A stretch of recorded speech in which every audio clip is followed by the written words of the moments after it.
आप सभी दर्शकों का स्वागत है आपके अपने न्यूज चैनल असंध हलचल। हम लाइव तस्वीरें देख सकते हैं। थाना असंध में काफ़ी रात हो चुकी है, लेकिन कुछ ही देर पहले एक सूचना सामने आती है कि गांव इच्छनपुर, जी हां, असंध का गांव इच्छनपुर में चली है गोलियां और पारिवारिक विवाद है। उसके अंदर एक महिला और एक पुरुष की मौत हो जाती है। पुरुष की जो डेड बॉडी है वो यहाँ स्वास्थ्य नागरिक अस्पताल में पहुंच चुके हैं, लेकिन महिला की डेड बॉडी अभी उसी स्थान पर है जहां गोलियां चली हैं। निस्सिंग की पुलिस और असंध की पुलिस जो मौके पर मौजूद है, किस तरीके से दो गोलियां पुरुष को लगती हैं और दो ही गोलियां महिला को लगती है, और एक महिला जो है गंभीर रूप से घायल है। बहुत बड़ी ये सूचना है। ज़्यादा से ज़्यादा इन तस्वीरों का आप शेयर कीजिए। कुछ ही देर पहले, जहां लगभग आधे से पौने घंटे का समय हुआ, जैसे ही सूचना प्राप्त हुई है हम आपके बीच में पहुंचे हैं कि गांव इच्छनपुर में पारिवारिक विवाद में चली हैं ताबड़तोड़ गोलियां। किसने चलाई, क्यों चलाई, पुलिस इन्वेस्टिगेशन का विषय है। और मैं फिर बताना चाहूँगा, निस्सिंग और असंध की जब पूरी जो पुलिस है, पुलिस फोर्स है, वो वहाँ पहुँच गई है और एक पुरुष की मौत हो जाती है। पुरुष की जो डेड बॉडी है वो स्वास्थ्य विभाग में रखी जाती है। और यहाँ यदि मैं आपको बताऊं कि उस महिला की जो डेड बॉडी है अभी उसी स्थान पर जो की त्यों पड़ी है और उसे भी दो गोलियां लगी है। किस वजह से, किस व्यक्ति ने क्यों ये गोलियां चलाई हैं, ये एक इन्वेस्टिगेशन है। जहां इस समय हम देख सकते हैं पुलिस स्टेशन असंध में पहुंचे हैं और गांव इच्छनपुर में चलती हैं ताबड़तोड़ गोलियां। लगातार इस प्रकार की जो वारदात हैं वो असंध में बढ़ रही हैं, क्योंकि कुछ ऐसा बताया जाता है कि जो बुजुर्ग है जिसकी मौत हुई है वो अपने बेटी के बेटे को, जी हाँ, जो बेटी यूपी में जिसकी शादी हुई थी उनका बेटे को जो है उसने अपनाया हुआ था, उसका बेटा उनके पास रहता था।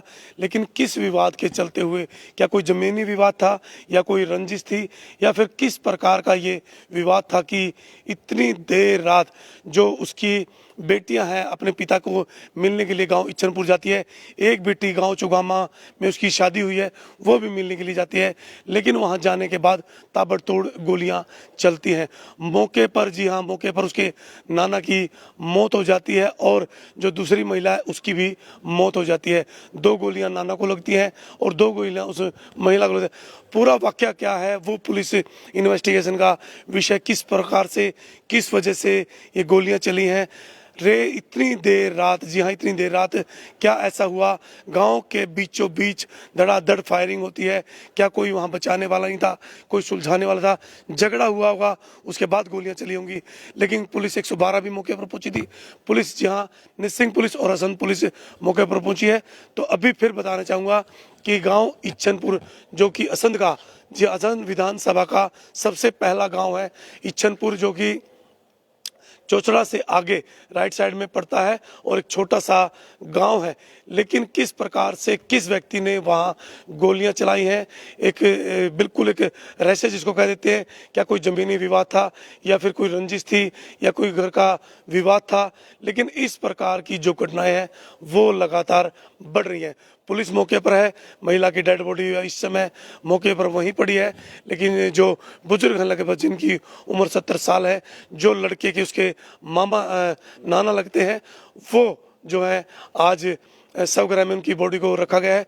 इन तस्वीरों को ज़्यादा से ज़्यादा शेयर कीजिएगा, बने रहेगा असंध हलचल हरियाणा के साथ। और फिर बताना चाहूँगा कि इस समय हम पुलिस स्टेशन असंध में हैं और गांव इच्छनपुर में, जी हाँ, गांव इच्छनपुर में ताबड़तोड़ गोलियां चलती हैं मिडनाइट। कुछ ही पौने से एक घंटे का अभी समय होता है। कुछ ही देर पहले हम भी असंध से पहुंचे। जैसे ही सूचना मिली तो हम मौके पर पहुंचे, एसएचओ साहब से संपर्क किया तो एसएचओ साहब इस समय मौके पर गांव इच्छनपुर में है। निस्सिंग पुलिस वहां पहुंची हुई है और जो जिस व्यक्ति ने ये गोलियां चलाई हैं उसने अपने नाना पर, जी हाँ, उसने अपने नाना पर गोलियां चलाई हैं। नाना को दो गोलियां लगी हैं। उनका जो शव है शवगृह में रखा गया है। और दूसरी गोलियां जिस महिला के ऊपर चलाई गई हैं, क्या उनका रिश्ता है, एक इन्वेस्टिगेशन का विषय है। पुलिस पूरी छानबीन में वहाँ इस समय लगी हुई है। महिला की डेड बॉडी है इस समय वही है और अभी कुछ ही देर बाद उसको भी यहाँ लेकर के आया जाएगा। लेकिन इस टाइम मुजरिम मौके पर है या वहाँ से फरार हो गया। लेकिन बेटियाँ अपने पिता को मिलने के लिए, एक बेटी चौगामा से भी गई थी, बेटियां अपने पिता मिलने के लिए ईचनपुर जाती हैं। लेकिन किस प्रकार की हद पार करके, कैसी ये रंजिश, कैसा ये मतलब घिनौना चेहरा, जी हाँ, लोगों का घिनौना चेहरा इस प्रकार से सामने आ रहा है कि आप सोच भी नहीं सकते। हर रोज इस प्रकार की वारदातें बढ़ रही हैं। लाइव तस्वीरों को ज़्यादा से ज़्यादा शेयर कीजिएगा। मैं आपको फिर कहता हूँ कि सतर्क रहिएगा। इस प्रकार की वारदातें लगातार बढ़ रही हैं। और पुलिस स्टेशन असंध में इस समय हम पहुंचे हैं। पूरी पुलिस फोर्स ईचनपुर गांव में इस समय पहुंची हुई है।